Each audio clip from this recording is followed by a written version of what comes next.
O primeiro som que ouvi naquela madrugada não foi o choro de um bebê, foi o mugido distante do gado, misturado ao vento cortando o milharal. Eu estava deitada na cama simples da casa grande, suada, fraca, com o corpo rasgado pela dor do parto, quando percebi que algo estava errado. Havia silêncio demais. Naquela fazenda, silêncio nunca era normal. Sempre havia passos, vozes, o rangido do assoalho, alguém correndo atrás de uma criança, uma galinha solta, um cachorro latindo. Mas naquela madrugada, o silêncio pesava. Eu tinha parido 2 filhos. 2. Eu lembrava nitidamente das mãos da parteira, da lamparina tremendo, do cheiro de sangue misturado à terra molhada. Lembrava de 2 corpos pequenos escorregando para fora de mim. 2 choros diferentes. Um forte, decidido. Outro curto, quase tímido. Quando abri os olhos por completo, só um deles estava ao meu lado. O outro, não. Meu coração começou a bater errado, não acelerado, errado. Chamei meu marido pelo nome, mas ele demorou a responder. Quando entrou no quarto, trazia nos olhos algo que eu nunca tinha visto antes. Alívio misturado com medo. "Onde está o outro menino?" perguntei. Ele não respondeu de imediato. Foi até a janela, olhou o escuro da lavoura e disse algo que mudaria toda a minha vida. Esse não precisava ter ficado. Naquele instante, sem gritos, sem desespero, eu soube. Meu filho não tinha morrido. Ele tinha sido tirado. E a terra, que tudo vê, guardaria essa verdade por muitos anos. A fazenda Santa Helena ficava longe de tudo. Estrada de chão, poeira vermelha no verão, lama no inverno. Meu marido, Augusto, era homem respeitado na região. Dono de terras, gado, influência e um orgulho que nunca coube dentro do próprio peito. Eu era filha de lavradores. Aprendi cedo que a vida não pergunta se a gente aguenta, ela simplesmente vem. Quando engravidei, a notícia foi recebida com festa. Quando soubemos que eram gêmeos, Augusto sorriu. Mas algo mudou. Durante a gestação, ele passou a evitar conversas, não fazia planos, não escolhia nomes, não tocava na minha barriga. Dizia que criança demais trazia gasto, que a fazenda precisava de herdeiro forte, não de problema. O parto aconteceu em casa porque a estrada estava ruim demais para chegar à cidade. A parteira veio no meio da noite. Tudo foi rápido, bruto, do jeito que a vida no campo costuma ser. 2 meninos nasceram. Um claro, puxado para o pai. Outro moreno, com meus traços, meu tom de pele, meu olhar. Quando acordei por completo e vi só um, tentei me levantar. Meu corpo não deixou. Horas depois, Augusto voltou com o bebê nos braços e uma história pronta. O outro nasceu fraco. Não resistiu. Eu gritei, chorei, implorei para ver o corpo. Ele não deixou. Já foi enterrado, disse, seco. Mas mãe sente. E eu senti que aquele filho estava vivo em algum lugar, longe de mim. Criamos Bento como único filho. Ele cresceu cercado de tudo. Terra, cavalos, empregados, atenção de mais e limites de menos. Augusto via nele o reflexo que queria enxergar. Esse vai ser homem de respeito. Bento aprendeu cedo que o mundo girava ao redor dele, que bastava mandar, que a terra obedecia. Eu o amava, mas havia um vazio que não se preenchia. À noite, eu acordava com a sensação de que alguém faltava. O quarto tinha espaço demais, o silêncio tinha nome. Perguntei muitas vezes sobre o outro bebê. Sempre recebia a mesma resposta. Para com isso. Deus sabe o que faz. Mas fé não apaga a mentira. E Deus não constrói nada em cima de engano. A muitos quilômetros dali, em um sítio pequeno, quase esquecido, uma mulher chamada Rosa vivia sozinha. Nunca teve filhos, nunca teve marido. Naquela mesma madrugada do meu parto, Augusto bateu à porta dela com um embrulho nos braços. "Esse menino precisa de alguém?" disse. Rosa olhou o bebê. Viu o frio na pele, o choro fraco, o desespero escondido nos olhos do homem. Ela não perguntou nada. Pegou a criança. Apertou contra o peito. "Aqui ele fica!" Chamou o menino de Elias. E o criou com pouco, mas com verdade. Elias cresceu sabendo o valor da água, da sombra, do pão dividido. Aprendeu a rezar antes de dormir. Aprendeu a agradecer antes de reclamar.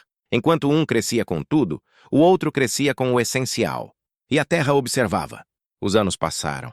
Bento virou homem duro, impaciente, arrogante. Queria mais terras, mais poder, mais controle. Elias virou homem simples, firme, silencioso. Um dia, uma seca atingiu a região.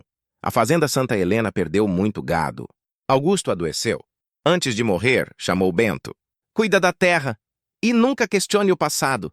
Mas segredos não morrem com quem os cria. Na mesma semana, um grupo da igreja local organizou ajuda entre as propriedades.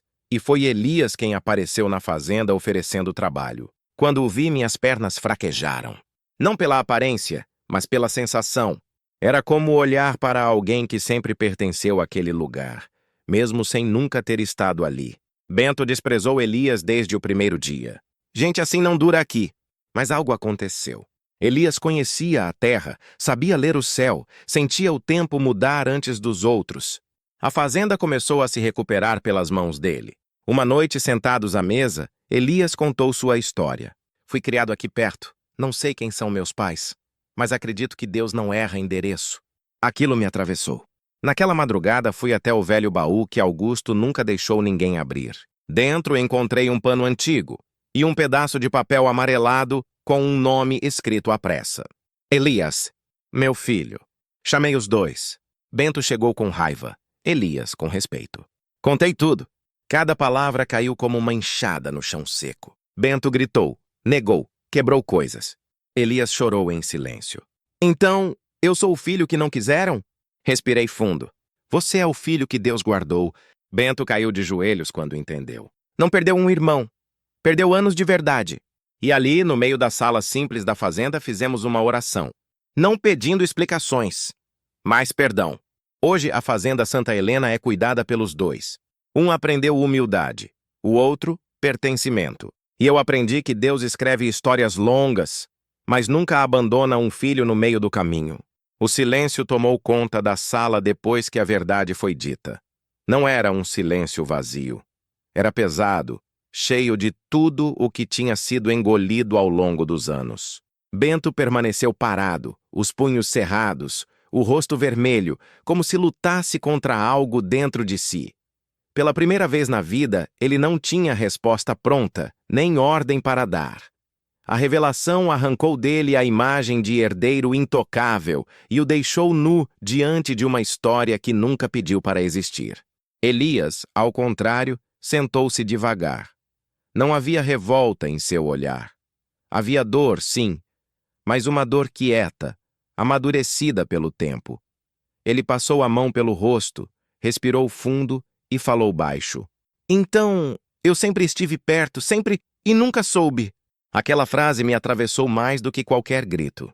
Aproximei-me dele e toquei seu ombro. Meu corpo reconhecia aquele gesto. Era o mesmo toque que fizera em seus irmãos recém-nascidos, naquela madrugada distante. Não precisei dizer meu filho. Ele já sabia. Bento caiu de joelhos. Não por encenação, não por medo, mas porque, pela primeira vez, o peso do que herdara sem mérito desabou sobre ele. Eu fui criado para mandar, disse com a voz quebrada. Nunca para ouvir, nunca para dividir. Olhou para Elias como quem encara um espelho que nunca quis ver. E você teve tão pouco, e ainda assim, virou isso. Elias não respondeu de imediato. Levantou-se, caminhou até a janela e ficou olhando a lavoura escura. Depois disse algo que nenhum de nós esqueceria. Eu não virei nada sozinho. Deus me segurou quando ninguém mais segurou. Foi ali que entendi. A fé não tinha sido ausência de dor, tinha sido sustentação. Propus que orássemos, não como ritual, mas como necessidade.